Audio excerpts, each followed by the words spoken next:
Raising your self-worth is raising your vibration. When you raise your self-worth, you are deciding bigger energy. In this magic show I call life,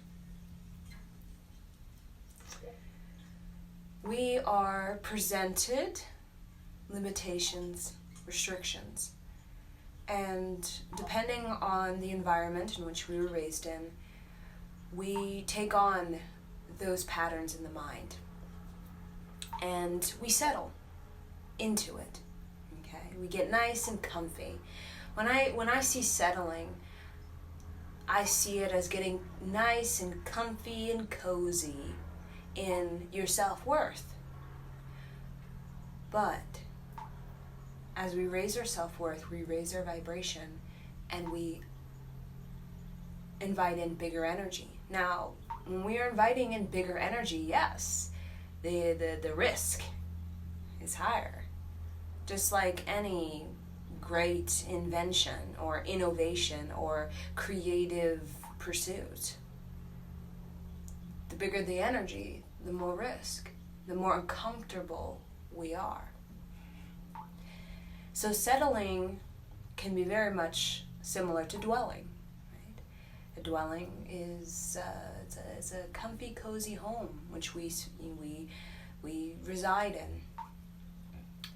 Now, there's nothing wrong with dwelling, but as human, we already have limitation. We already have restrictions in the mind. So part of our higher destiny is to open the mind. So when we think of ascension, when we think of higher destiny, when we think of growth and maturity, we are thinking about unlocking the mind. The more open and spacious our mind is, the more energy that can channel through us. The more creative energy, meditative energy, disciplinary energy, miraculous energy, healing energy. So a part of the human pilgrimage that we are all on, okay, either in this life we may settle in the self-worth of the parents and the childhood environment and the ideology in which we were born in, which is completely not good or bad.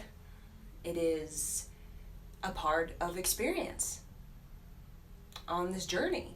We have all been there and done that. We are all mirrors of each other. It's all different phases. Just like a butterfly does not judge a caterpillar, and a caterpillar does not judge the caterpillar who's in a cocoon hanging from the tree. Nor does the caterpillar in the cocoon being deconstructed judge the butterfly or the caterpillar it once was. No, that does not happen. And yet the caterpillar and the butterfly are very much the same thing, right? So we can see as the poor man, the rich man is very much the same thing. The only difference is that the cocoon is the transformation. Rich man to rich man, or we could see it as the Buddha and the common man. The only difference is that there is a cocoon stage, a major transformation that bridges, let's say, the common man to the Buddha. But the Buddha does not judge the common man, and the common man does not judge the Buddha in the reality of our destiny and our human experience. So when we raise our self-worth, raising our vibration, we're deciding, I am capable of more. We hear this a lot, that we are capable of so much more. And that's the same thing as why we sit and meditate, why we do yoga, why we forest bathe, why we dance, why we play the piano, why we study and learn. Everything in meditation, everything yoga, everything that gives us joy is a study. a fun study, a challenging study, but it's all a study. We're learning something. Okay. Just like choreography, we're learning something. We are a student. Study is a student. So when we're inviting bigger energy, we're also inviting in the opportunity to learn something. And that's what we truly yearn for as the human. That's what's deeply fulfilling about being human, is to experience growth, to experience maturity, to raise our self-worth, and to channel through us a bigger energy, an open-mindedness, a spaciousness within the mind, within the heart, that's liberated, that's able to make contact with ingenious ideas, creative ideas, prolific ideas, inventive, innovative ideas. So we're all pushed into the pilgrimage. We're all pushed to take the pilgrimage, to step out of our dwelling, what is comfy and cozy, what is norm, based on our childhood and our parents and how we were raised, where we were raised. We step out of the dwelling because we want to expand, right? On the pilgrimage, we meet all kinds of people. We meet people of completely different lifestyles, completely different ethnicities, ideologies, religions. But on the pilgrimage, we're not there to judge. Pilgrimage is not about crucifixion. I want to crucify the people I am meeting who are different from me. No. Pilgrimage implies that I want to expand my mind. I want unity consciousness. So when we take that pilgrimage, we are deciding I would like to up-level my self-worth. But the risk is a risk. Because when we step out, just like any great pilgrimage, when we really step out of the dwelling of the family, which can be very challenging for a lot of people, because we are reliant on the family for identity. Our whole sense of self is based on the mother and the father, and how they raised us, and how our community raised us, and how our caretakers and teachers raised us. So to step outside the common identity that was given to us, now we have to be sovereign, and we have to make choices based on our meditation, based on our soul. So there's a lot. We went from reliant on the ideology of the childhood home, reliant on the caretakers and the teachers and the parents' mindset and the way that they've done things and the way that we may feel we must do things based on how we were raised. Now we have to trust our sovereignty. We have to trust our soul. That's a risk. That's extremely uncomfortable. Because the soul implies that we are stepping beyond the known. We are stepping into something that's quite mysterious and mystic, and something that's going to require a lot of meditation, a lot of discipline, and a lot of charisma. So when we raise our self-worth, when we get into that vibration, when we really look into ourselves and really face ourselves, the shadow of ourselves that says, the shadow of sabotage, that says that we're not worthy of this level of abundance, this level of unity in relationship, this level of happiness in the family life. We challenge that by facing it and by speaking into it as a commander. I would like bigger energy to happiness, bigger energy to unity, bigger energy to of love and prosperity within my family. And when we command that, we have to back it up, as any commander has to back it up. And how we back it up is through taking that pilgrimage and going for it. And how we really go for it is stripping away all the judgment that creates these barriers and divisions that prevent us or block us from actually learning something. Because all around us, there's an opportunity for us to learn. On that pilgrimage, we meet all kinds of people. The poor man, the rich man, this ethnic man, that ethnic man, a man from this nationality, a man from this religion. And the wealth that the pilgrimage offers is a wealth of energy, right? The wealth of energy, because Brahman talk about the ultimate, right? The energy within all energies is considered the highest energy, the higher energy, the energy that does not know barriers or divisions, but knows wealth of experience, and with that, tools and talents and intuition and instinct and awareness. And the more awareness we have of ourselves and our choices and our actions, and aware of what we like, what we don't like, what takes from us, what gives to us, what brings us balance, what does not bring us balance, what makes us fulfilled and what makes us feel empty, the more that we study our own lives, the more open we are to receiving bigger energy, to be inspired. So awareness is about, I'm inspired to see my life as a work of art, and that a work of art implies that it's progress and it's a practice. Self-worth is a practice. It's about saying no. Okay? Just like when the shadows come up. When in deep meditation we call it the boogeyman, or the boogeyman under the bed, or the hauntings in the skeletons, or the shadows lurking around, or our worst self that comes up to haunt us and face us in the eyes with the demon look in their glare. We face it, right? We face it not as an act of terror or being paralyzed with fear. We face it so that we can learn its ways, so that we can learn our ways, so that we can have a deeper understanding about our ways and the ways of life.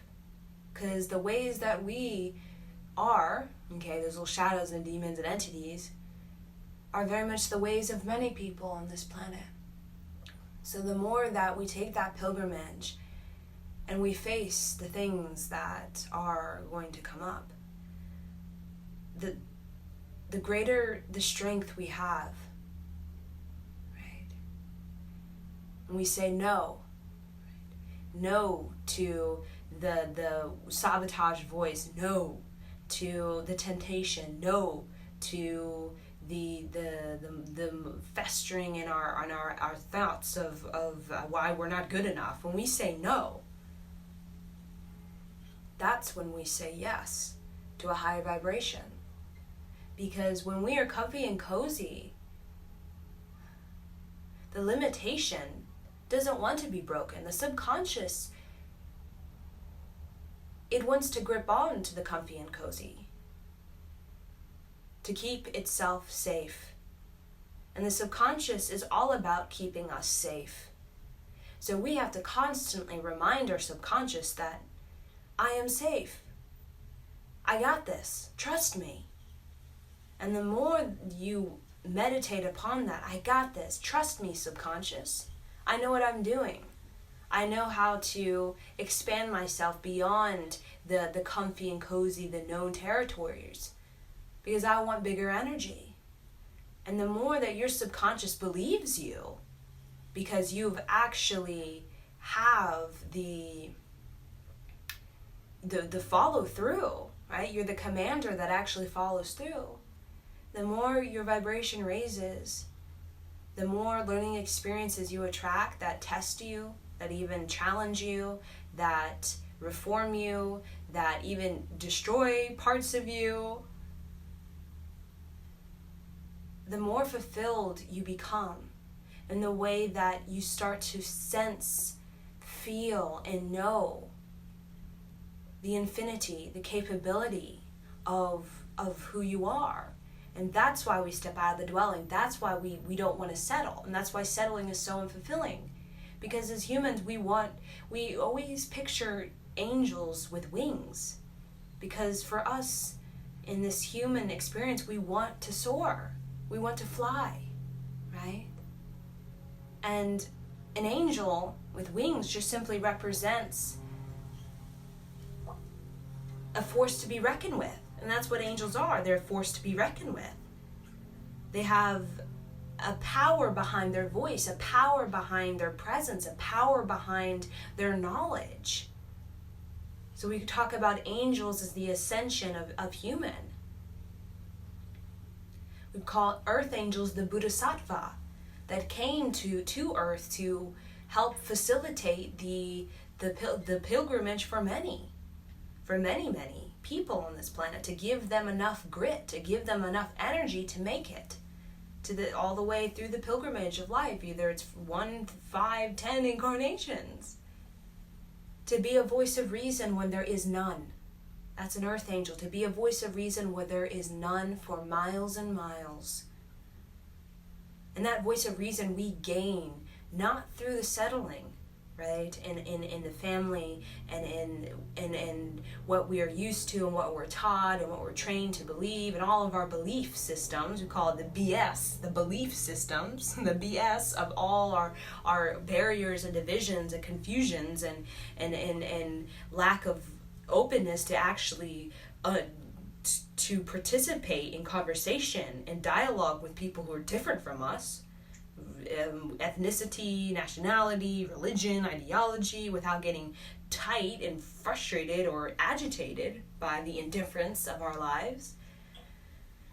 The self-trust of the earth angel who long ago took that pilgrimage, either in meditation, took the walk, went out there, became indifferent, meaning did not become bound to this way or that way, became indifferent to all of the differences. In the way that in becoming indifferent to all the differences, we connect with that Brahman, okay? With that energy within all, that unity consciousness, that one energy, okay? That one energy, like that one ocean, right? And the self-trust we gain when we really are challenged, right? We have this great vision, because when we want big energy, we're saying, I have a vision, and my vision is indifferent to my family, is indifferent to the way my family views relationships or money or failure or identity, this, that, and the other, the way I was raised, my community, the culture that I was in, the area I was from. When we begin to tap into our soul, we become extremely indifferent. But in being indifferent and still going and still remaining true to that vision and still believing in the vision above the belief system, believe in the vision more than you believe in the belief system attached to the vision. Such as we all have a belief system based on what we saw from basically 0 to 9. At 9, our self-esteem is the highest in our whole life for vast majority. And then after 9, it starts to go down, where we start to second guess and we analyze and then we delay and we start to drag it out and waste time, confuse and don't trust ourselves, and we don't make a move because we are afraid to make the wrong move, and then judge ourselves for making the wrong move, and then so on and so forth. But to really go into that sight of the 9-year-old self, the vision of that 9-year-old self, when our self-esteem is very high, almost regal and bountiful and sovereign, in the way that fulfillment of that 9-year-old had nothing to do with the family or with the religion or with the culture or with anything. It was our 9-year-old self is very indifferent and yet free to explore, to believe in the vision more than the belief system. So when we take that pilgrimage, either we want to discipline ourselves to meditate every day, yoga every day, forest bathing every day, whatever it is, learning the piano, mastering something in our lives, music or art, or it could even be law or defense or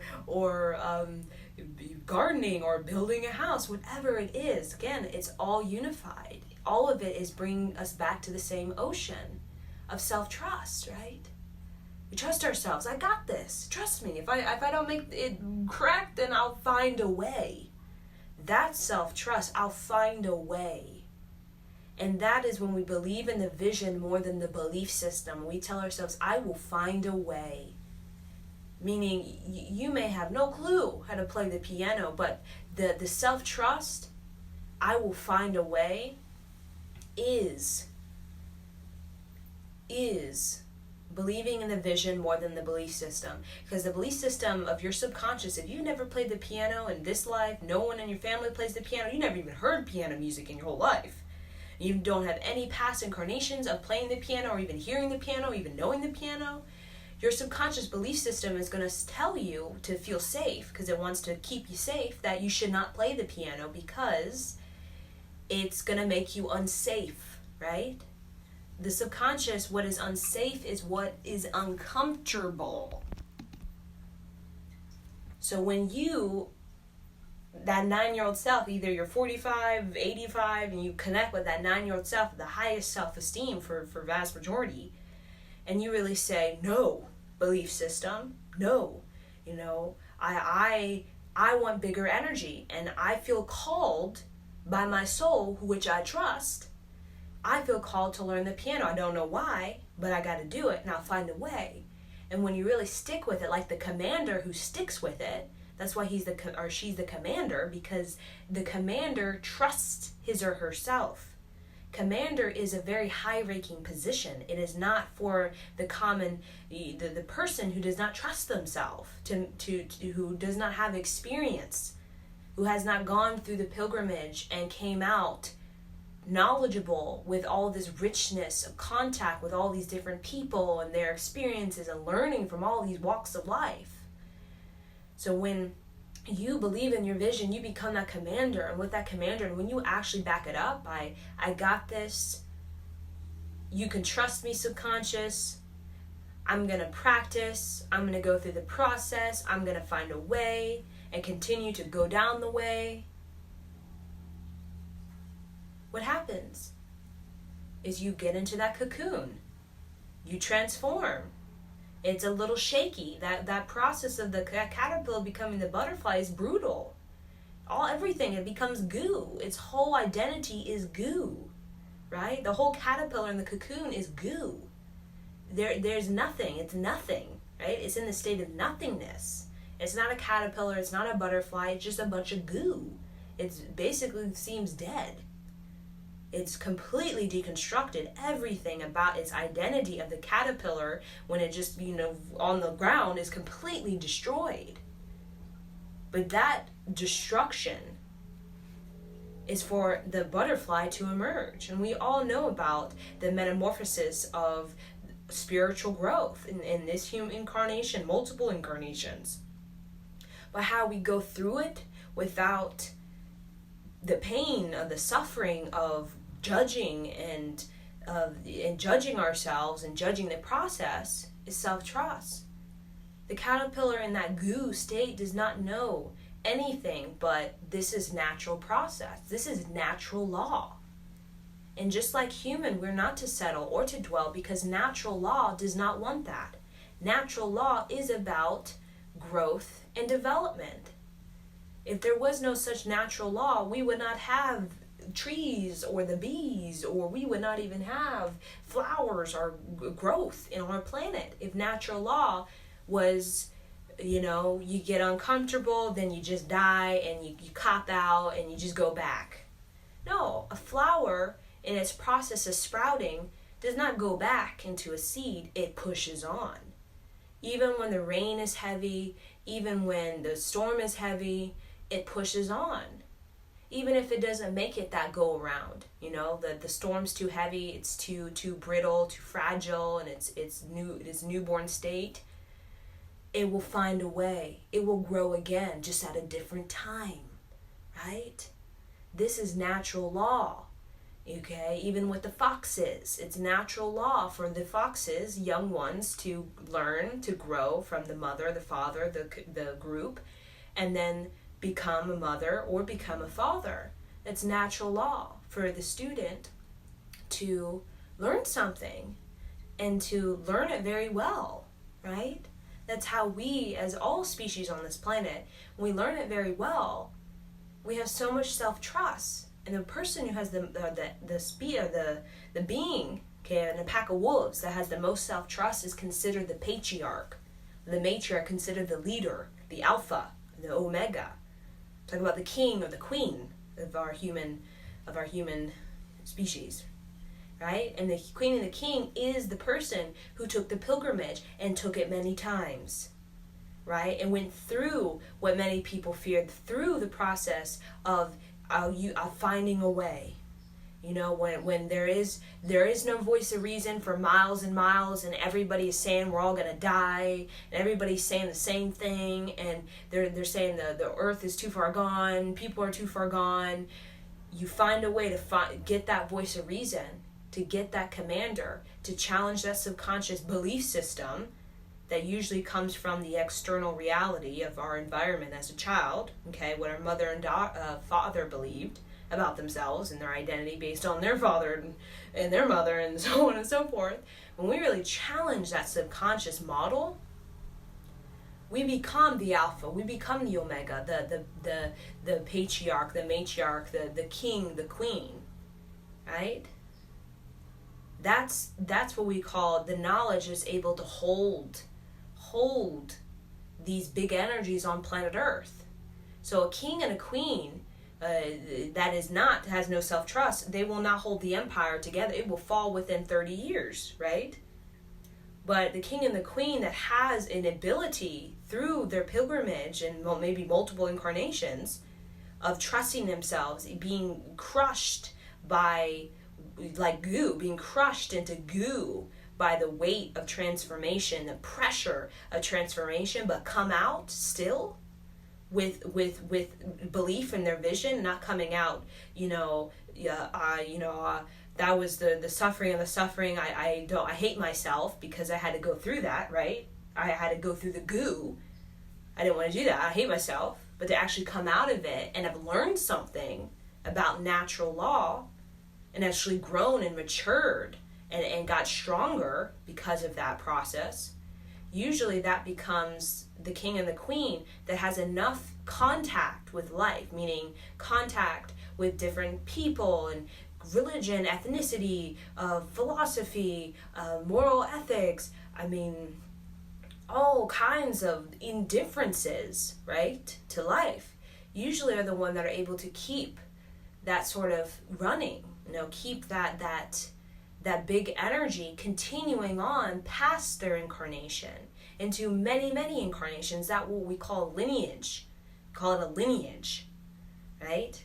And a lineage is basically a continuation of big energy, right? And that's why we have lineage of Buddhism and Hinduism and Christianity, and we have lineages of Kundalini Yoga and lineages of the monkhood and meditation and the Tibetan teachings. We have lineages, so many lineages on this planet because of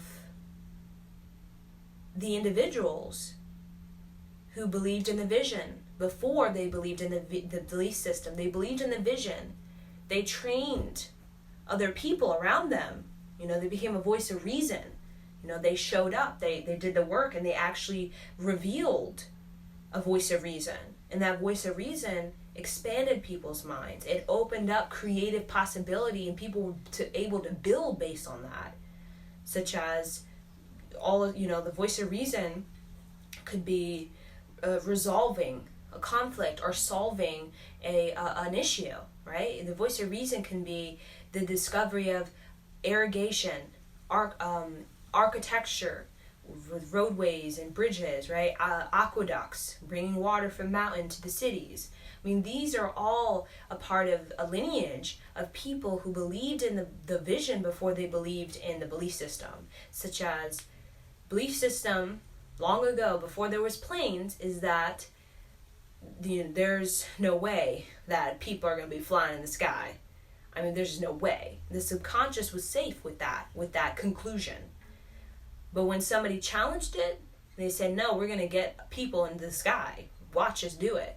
When somebody had the commander spirit and actually went on that pilgrimage, went through that process of this isn't going to work out, I'm broke, we have no investors, they all left because no one believes in us. The belief system of the popular choice says that this ain't possible.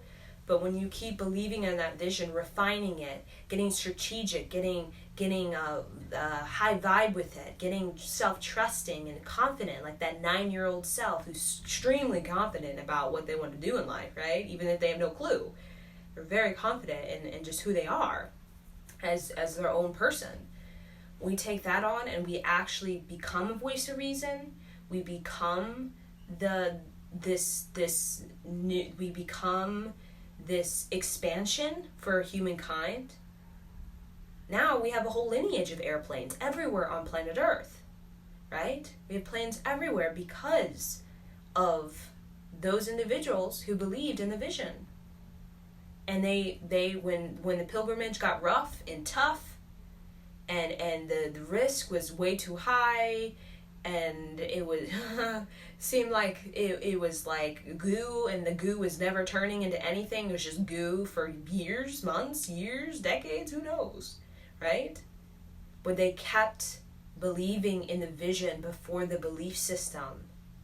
And over time, that goo of what are we doing, what is this becoming, we have no clue, it actually became something, right?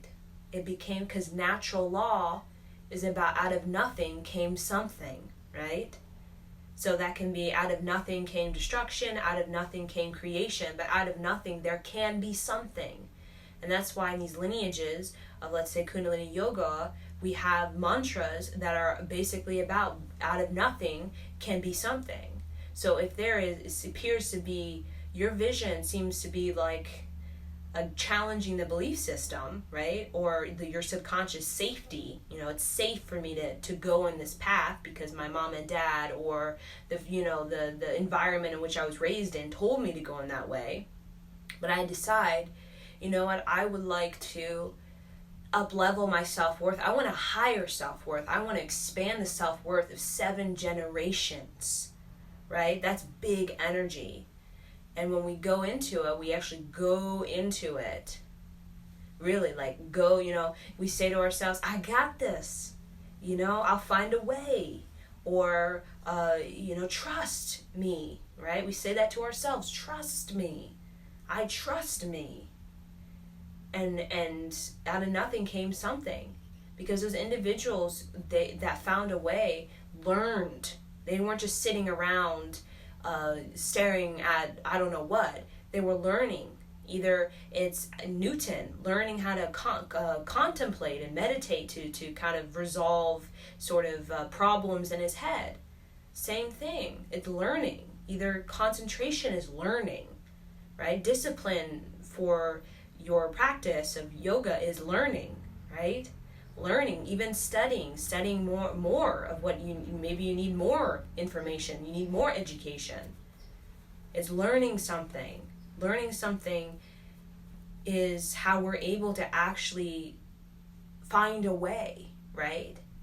And learning could be either, sitting and just contemplating and really learning how to concentrate. It could be learning to actually get the knowledge, go out there and get the knowledge. It could be contact with life through the community or through indifference in ethnic and nationality. Such as if you're a scientist and you want to expand your mind, you get in contact with other scientists in other places of the world to see what their perspective is. And the indifference in perspective opens you up to even deeper levels of what it means to be a scientist or to have a theory on a particular subject, right? So we become indifferent when we become indifferent when we are welcoming to differences, right? Differences. because then we're letting go of all the judgments and all the barriers and the division and you that and I this and that is that. No, is that and that, not that or that. Meaning we are all in the Brahma force. It's just a continuation. Like we're all extensions of each other. We're all mirrors of each other. So when we're all mirroring a shadow within ourselves, what frustrates us, what feathers or ruffles our feathers, we're also mirroring to each other potential. So when we meet a teacher and they are really have a high self-worth, they're mirroring to us what we have inside, what we want to awaken. When we meet somebody and they're completely, their shadow, and they agitate us, and we have a really negative impact, negative experience with that, it's showing us something inside of us, right? That, for example, we need to say no. Maybe there's a shadow within us that we need to say no, and that's why we're going to keep attracting these mirrors of these people that are frustrating us or agitating us, because the shadow within us wants to be faced and it wants to be told no. It's time for me to up-level self-worth, and it's time for me to accept you, not as foe, not as enemy of self, but as an energy I need to be aware of, right? So when we look at the aspects of ourself we call negative or bad habits or addictions as something enemy, we're basically saying, I'm going to shove you in the closet, I'm going to bury you so deep you never going to come out ever again, right? We don't want that, because then the shadow is going to still live, but it's just going to live and we're going to be arrogant to it, meaning it's going to still run and we're going to still be drawn to the shadow, the same shadow in other people. We're just going to be oblivious to it, right? And that's recklessness. That can lead to recklessness, impulsiveness, victim. I don't know why I'm doing this. Why am I doing this? I don't know. I buried my shadow so deep that I don't even know what's going on with the shadow anymore, right? So we bring the shadow up to the surface, not as enemy or something we want to reject or yell at or shame, whatever, judge, but something we want to be aware of. We want to learn, why is the shadow in myself are frustrated or agitated by the shadow in somebody else? And when we become aware of that, we can raise our vibration, and through raising our self-worth by saying no, right? No to the thinking of, I'm less, I'm less and that's why I should attract, or I'm less because that's why I'm frustrated because I feel less around this person, right? They make me feel less. But when we really up-level our self-worth, we become no longer agitated, because we realize this shadow is simply in somebody else or in myself. It's just a version of myself, a version of all of humanity. Really, there's everyone has a similar shadow that is a part of a version. It's just a version of my self-worth. And when we begin to really have non-judgment, right, we get stronger. That's what self-worth, you get stronger. You're no longer feeling emotionally reactive to it. You're no longer feeling emotionally tied and like it's haunting you, the boogeyman is haunting you. You feel strong in your position, that you are worthy to have something, to have bigger energy. You are worthy to experience your victory and whatever that is. And once you really vibrate that out so devotionally, not just one night and then two nights a year, devotionally, that's when one day your vibration will just get so, your self-worth will just get so high, like that 9-year-old self, that boogeyman. What? I don't know no boogeyman. I'm only scared of it because my mom says I should be scared of it, or something like that. The shadows, all the things that frustrate us will just literally fall off us, right? They won't even really exist in our vortex, because our self-worth, we know that we're worthy to have victory, or to to have gratitude and appreciation for all the things around us, to learn.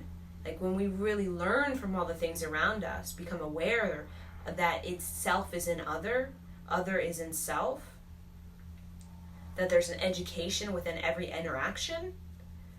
Whoa, that becomes a paramount discovery that doesn't just close the door and make a judgment that I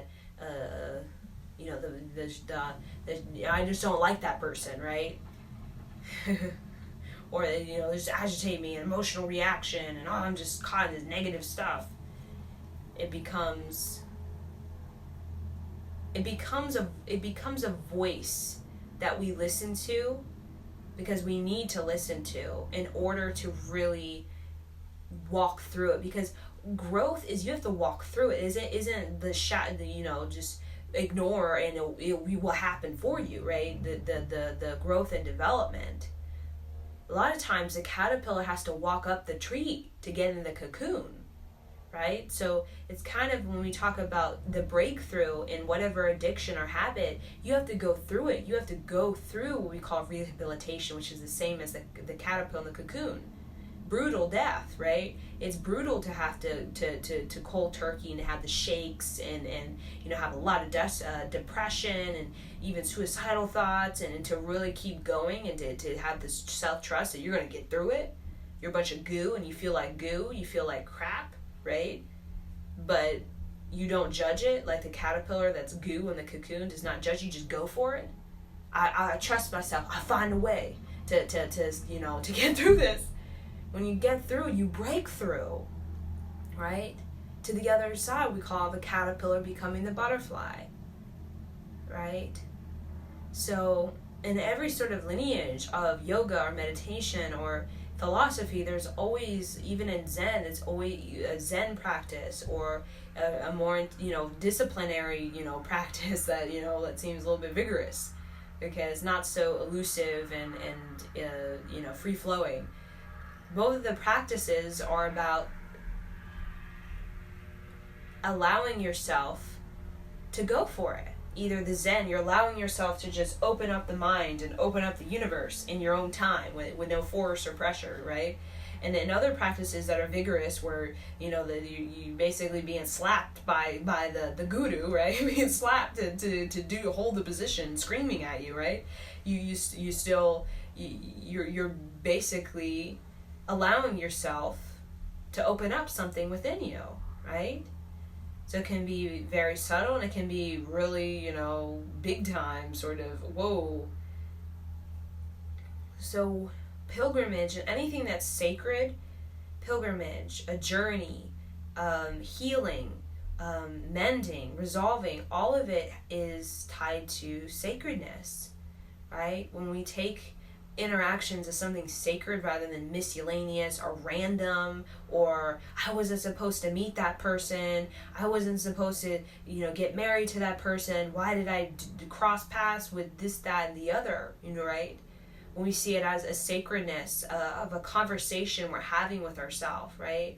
On an aspect of ourselves, an aspect of humanity that we signed up that we would really like to heal, right? We talk about all of even Green Tara and Mary Magdalene, all of these females that are very much empowerment and warriors. A lot of them went through rape, right? They went through seeing the death of their family in front of their eyes by a bunch of crazed nomads or something like that, right? During this patriarchal age. And they went through much self-hatred. They were goo. They hated themselves. They wanted to die. But in the death, something happened. Out of nothing came something. And they went for it. They took the pilgrimage. Even if it was a small little breadcrumb or something, they went for it. They challenged the belief system that said, I'm worth crap because I was raped by a bunch of men. Multiple, right? I'm worthless. They challenged that belief system. And they, by believing in the vision, even if it's a little crumb of nothing, just a little light within the big dark, like a little light, faint little light, they went for it. They found a way. They said, I got this. I trust myself. I gotta do it. You know, and that's how they became Green Terra, right? Mary Magdalene, Mother Mary, Mother Teresa. I mean, so many women, okay, in multiple cultures and religions. So we are very much similar. We want to, we call it ascension. We want ascension as being able to go through it, right? And to get to the other side. So ascension, we see it as a caterpillar going through the cocoon, and ascension is the butterfly who now has a higher view, right? It's what a meditation is. We want a higher view. We don't want to feel that, you know, everything's random and miscellaneous, and I don't know why I'm attracting these things, and why are these things happening, and da-da-da-da, and I'm confused, and da-da-da, and losing all my energy, and settling, and dwelling, and I have no energy left at 35, right? We don't want to feel like that. That's why a lot of us take the pilgrimage, even in old age, right? But a lot of young people are doing it now. People in, like, as early as, like, 8 are wanting to, like, meditate and go on a pilgrimage, you know? Even 8-year-olds are wanting to go to India, or, you know, wanting to go to these various places to really open their mind. Because there's nothing more sacred than a pilgrimage. And that could be even in your home, that could be in your community, that could be just out, you doing your thing. Like if you're a pianist, just performing at piano bars, right? That's a pilgrimage, something that's sacred, where you're interacting and you're choosing, allowing yourself to learn. Allowing yourself to look at other people and whatever agitates you because of them, you know, whatever shadow that you don't like, that you makes you feel upset by them, and to really face that self is in other, that's in you. There's that part of them is in you that you may not like, you know, that you may judge, that you may have shoved into the deeper closet where you can't even see it anymore, but it's still there. So we can learn from it, become aware of it, and begin to move beyond, right? We talk about learning the lesson and moving beyond. So life is all about phases, and phases is never, the universe is not going to force us to learn when we, you know, you need to learn by a certain day, month, year. No, it's all about you. You know, it's all about you are the creator. You have guides that will push and nudge and give you all kinds of signs and clues, and give you all kinds of energy to help you. But the transformation is your divine timing, based on how, it's all based on how open and how much do you allow to channel through you. Right? How much energy are you willing to allow, without judgment, without boundaries and barriers of, because of your you want to feel safe and comfortable because your subconscious doesn't like, you know, let's say your subconscious like $1 billion, you gotta be joking. But then you feel, I don't know, you feel a great creative idea, may not even be attached to a vision of $1 billion. But you run with it, and you run with it really well, and you keep going for it. Right? So bigger energy is what the Brahman is. We talk about any deity. Why do we pray to the deities, or pray to God, or pray to, you know, the icons in the church of you know, Jesus and Mother Mary, and could say all of the disciples. Why? Because we want higher energy. We're looking for higher energy. We're looking for a higher view. We're looking for how we can best serve ourselves in life. Because when we can best serve ourselves in life, we can actually be able to go through it and to actually make it. You know, we talk make ourselves well, right? It's not make it as in like hassling to make your ego feel good. It's a make it as I made it well. Like I made this child well. I made this child well, right? They're well in the way that they think and feel and express themselves. They're well in the way that they have their own energy that they love, right? They're their own person. That's a well child. That's a well person. That's their own person. They're their own person.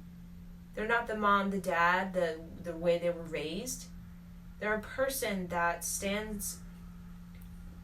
trusts themselves, right? That gives themselves appraisal, gives themselves approval, gives themselves acceptance, gives themselves a belief system, right? That's ever changing according to their confidence and their self-worth and the experiences. It goes up and down, right? Up and down the belief system. It can get more open, it can get more confining. But when we're our own person, we're indifferent to the belief systems of the whole planet. But we're okay, because we allow bigger energy, we allow openness, spaciousness to move through us. Because we know, when we raise our vibration especially, that there is possibilities. So many possibilities for wealth and abundance and love and happiness. I just simply need to raise my worth so I can say no to the belief system that keeps, having me agitated about why I keep attracting Tom, Dick, and Harry and getting interlocked and bound to Tom, Dick, and Harry, right? And start to face that and say no. And to actually go and the commander says no, to back it up, right? Meaning when you feel the seduction, when you feel the test, you say no, right? In the universe, what will happen is that it won't even show up for you anymore. You'll no longer be attracting those kinds of men or be agitated by those kinds of things, because you're going to be saying no to the judgment, no to the feelings of you are different from this person. It's more of acceptance that I'm indifferent to all the differences of the world. That doesn't make me better, doesn't make me worse. It just makes me, I have my own vision. And when we really stay true to that vision, we actually get what we want, right? Because the universe wants us to have that. It's just a part of our pilgrimage is we want to believe in our vision, right? And a part of believing in our vision is finding a way to study and to learn how we can better improve what it takes and what it means to actually make that vision, right? Create that vision. So if my vision is some invention, I need to learn, I need to study that invention and all of the strategy and the organization and the practicality and the creativity of it, right? The science of it, the applied science, right? So, but that's what makes a human extraordinary. That's what makes a human extraordinary.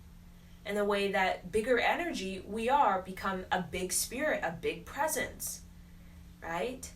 And everything that we're seeing or inviting into us, that's, we're inviting in smart people. They say always have smart people around you. Listen to smart people. Interact with smart people, because it's gonna amplify that inside you. If you're around a bunch of people that, it's just unproductive all the time, you're gonna amplify that inside you, right? Or people who just want to get drunk at the bar and just, I don't know what they're doing kind of thing, just, I don't know, just kind of draining away, I don't know. That's going to amplify that inside you. So you have to really look at the people you're around is amplifying parts of yourself, right? So those parts of yourself, you can become aware, you can look into that. And the deeper you really look into yourself through interactions with people, the more sovereign and the more responsible you'll start to be over like the energy that you give off and the energy that you take in and the energy that you impact around you. Because when you have a really big energy, your energy can become the dominant energy in the way that the Guru energy, the high master energy, is such a powerful energy in the way that everybody around them becomes that energy.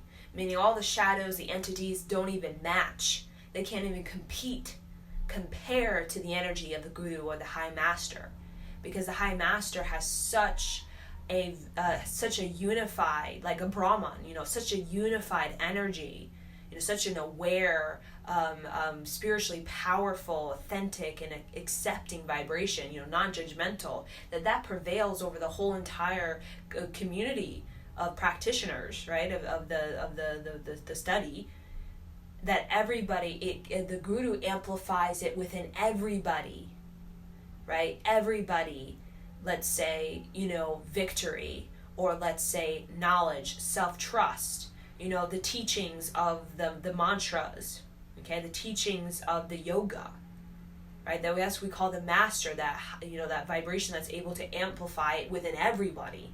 So all the entities and ghosts, the guru is not even challenged by that, because the guru is already sort of become aware of that within himself, right? And once you really become aware of that within yourself, and you accept it, and you love it, and you begin to say no to its ways, and really begin to reform its ways by literally like a child, really taking that shadow out of the closet and beginning to teach that shadow, the ways that, to freedom, right? Because everything on this planet wants to be free. Nothing wants to be caged in the closet, doing recklessness, random, unruly things. No energy wants to do that.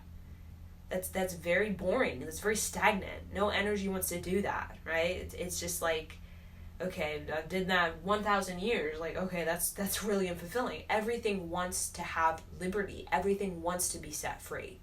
It's just a matter of fact of the belief system. If it's so heavily ingrained, it's almost like it can't. It's bound, right? It's bound. It's tied up. It's stuck, right? So a part of us as human, we get this beautiful opportunity as a physical human, is because we can liberate, right? We can't necessarily do that if we're a spirit walking the earth. We can't liberate the earthbound stuff, the judgments, the shame. We have to actually be physical to liberate ideology, religion, culture, the legacy, the ancestral lineage, whatever it is, right? We have to liberate in the physical body, through the physical body going on a pilgrimage, challenging that subconscious, and having and then remaking that subconscious identity on what it means to be safe, right? Safety in the old times was safe on foot. Now it's like safe on horse, and then safe cow, or donkey, safe in car. Now we have safe in plane. All of these things are a car could only go 25 miles an hour, and that was safe, right? That was safe, and that was a little even pushing it, right? Now it's like 120, 100, 80, right? That's like, whoa, it's very unsafe. And then we could go on the plane and go 900 or not, miles per hour, right? So the subconscious throughout time is constantly challenged. What is safe then is always being broken down for human to grow, right? For the subconscious to expand, right? So everything that we have about our resentments and our anger is just simply the subconscious it feels safe with that. I accept that I hate but I don't feel free, right? I feel very tied and upset, and it's just showing that I really don't want to learn this, right? I refuse to learn this. I don't want to learn this because I don't trust myself that I'll be able to learn it well. Resentment, or how to forgive and how to let go. So I'm just going to hold on to it and feel safe while holding on, but then feel agitated in the process. A lot of the earth angels come here to help us to loosen up, open up the mind and to invite in, allow the pilgrimage to sweep you away, and don't be afraid to be swept away. Like the yoga, you could go into these meditations. Some of these meditations are so deep, you're swept away, and you're in this elusive other realm. And it can be, for a lot of people who are really tight, really tight mind, they're terrified, But people, the more that we loosen up and that we start to play and become aware and not to see everything as enemy or friend, everything as a part of self that wants to be healed, that wants to be embraced, that wants to be freed, right? Then we can start to move more freely through life without feeling the whole belief system of it. We can start to play with life. Life becomes playful instead of my belief system, your belief system. My parents says I shouldn't do this or this or that and the other. But my self-worth, my higher vibrational state says, I want to grow, right? I want to have bigger energy. Either that's turn $1 million into $1 billion, or that's, turn a relationship that's on near divorce to a relationship that now is reformed and there's a really good thing going on, or transform relationships of dysfunction into a relationship that is extremely fulfilling. That's bigger energy. That's a pilgrimage, and that's with self. That is with you looking at yourself and others and seeing how becoming aware of your self-worth, and your self-worth chose these relationships, these interactions, even if you're upset or it triggers you or makes you feel, frustrates you or agitates you, because there's a part of you that you want to balance, maybe for yourself or maybe for your family, maybe for humanity. And we balance that out through the sacredness. Seeing light, the self and other, and vibrate the cosmos, right? Self and other, vibrate the cosmos. That's a way, right? That's a simple way. Talk about Lao Tzu, the way. It's the path, the spiritual path, the manifestation of the ascension. Self and other, vibrate the cosmos.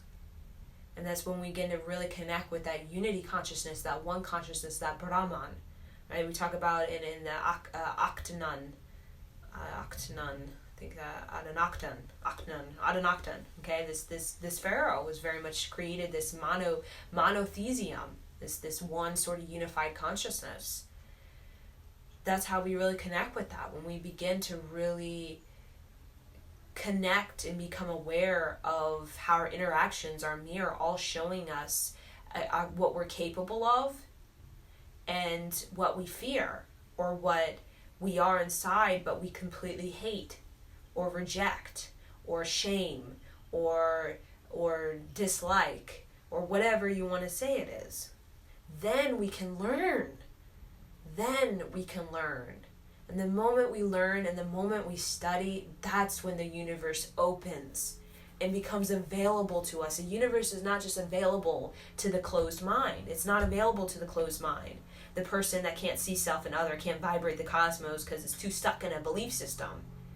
No. It is the person who has the open mind that's able to now access the universe. And the greatest sort of achievement, besides, you can have all the money in the world, but if you don't have the richness of your spirit and energy, you can't even hold that together very long.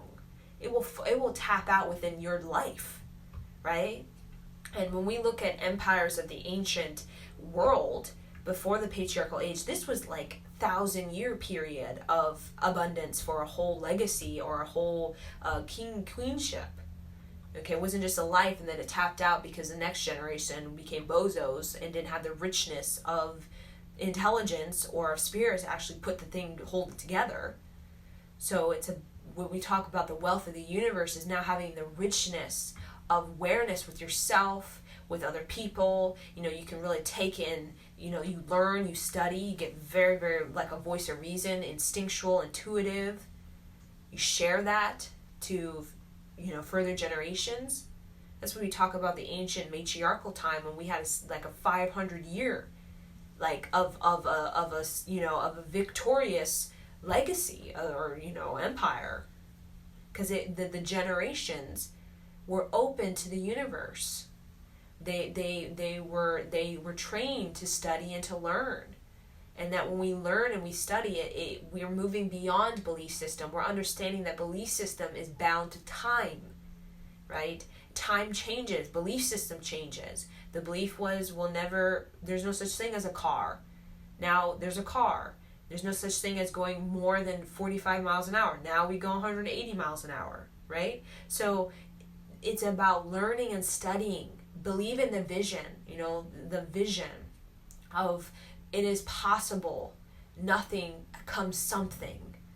Nothing comes something. There's no planes in the sky. There's nothing in the sky. And then became something. Now there's a bunch of planes everywhere, right? So that is how the generations were able to maintain and sustain this not only wealth of the queendom, but also have the richness, the intuition, the psychic awareness, to actually be able to keep up with time, right? Time is ever changing.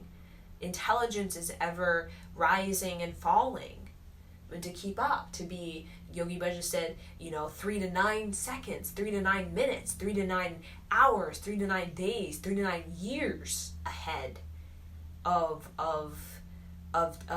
time, to be faster, than time kind of thing, so that you're always prepared, and so that you're always ready, right? You're ready for what is to come because you already sense it. You already projected yourself there, and you already know. So you're prepared, so that you're not walking through life like just change happened and I'm at rock bottom, no way out.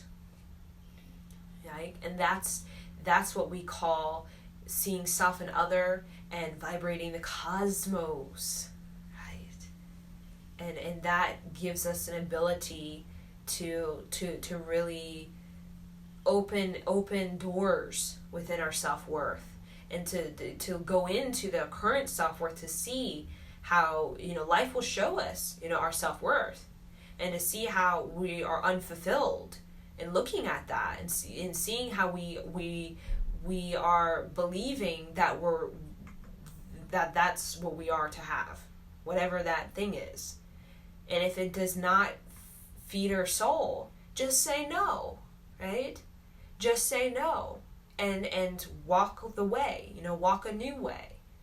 There's nothing wrong with saying no, right? To the belief system, to keep doing the thing that's unfulfilling. Just say no and walk the way. Go through it. Get to it, right? And that's how we begin to trust ourselves and when we really say no to this low self-worth, as Tom, Dick, and Harry's things, we no longer attract them because we've made an agreement that that's a no. And then new doors open, and then we get to learn about is this what I really want, or is there something else? And we get to really kind of feel into what is our big energy of fulfillment. And that big energy of fulfillment is all based on how willing and able are we to keep going, right? So if we tap out, we'll tap out this certain level of energy. But if we keep going, we'll never tap out, and then we'll find ourselves big energy, right? And that could, in any way, that could be an invention, a creative project, it could be piano music, whatever it is. We tap out at learning, piano mid-level, then we'll only know piano mid-level. But if we want to know piano advanced level, then we just keep going. Right? If we want to have, the successful relationship, and we want it to just be this level, if we want to go deeper, then just keep going. Just keep going deeper. And that's what really decides the level of big energy we'll have in this life. So the energy we're given is not the ultimate, the Brahman, and we talk about the ultimate energy.